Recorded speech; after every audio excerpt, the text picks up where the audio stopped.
Oh, this is John with Anthem Business Solutions, and today we're going to go over break types. You can set up break types in the system so that when you send your staff members, your hourly staff members on a break, they can choose between whatever break types you have. So we're going to set up a couple and then see what it looks like here.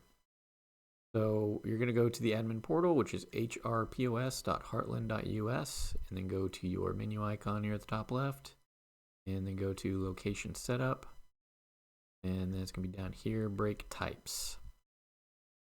So if you have one created already, then your option is going to be up here in the top right to create new. Otherwise, it's going to be here in the middle if it's your first time. We'll go ahead and click on create new. And we're going to give it a name. Let's just do this one, lunch break.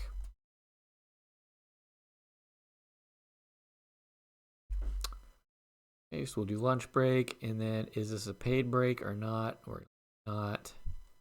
And then minimum length required, let's just say we're going to do a minimum 30 minutes. So this way they can't clock in before the 30 minutes is up. We're going to hit save.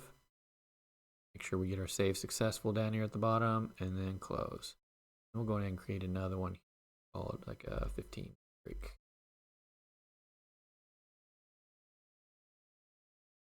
We're going to choose not paid again. 15 minutes. Save again, make sure we get our save successful down here, and then exit that out.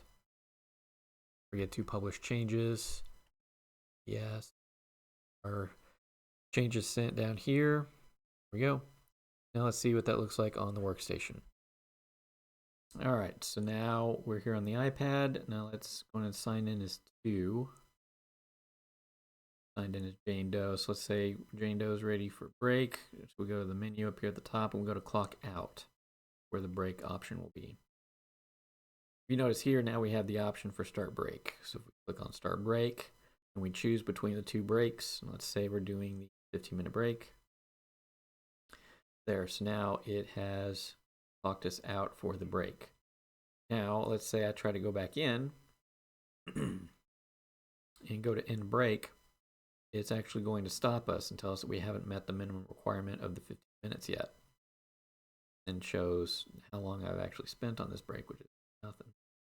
And then asks if you want to end the break anyway. So for this, you will have to have manager approval, because let's say there's a scenario where something happened, bus showed up, bunch of people, they need you back from break, and you'd have to end break, put in the manager code. Do 1 there. So that's all there is to it. I hope you got something out of this video. That's all I got for this one. Thanks for watching. Want to stay up to date on the latest tips and tricks? Don't forget to click the subscribe button and hit the bell icon.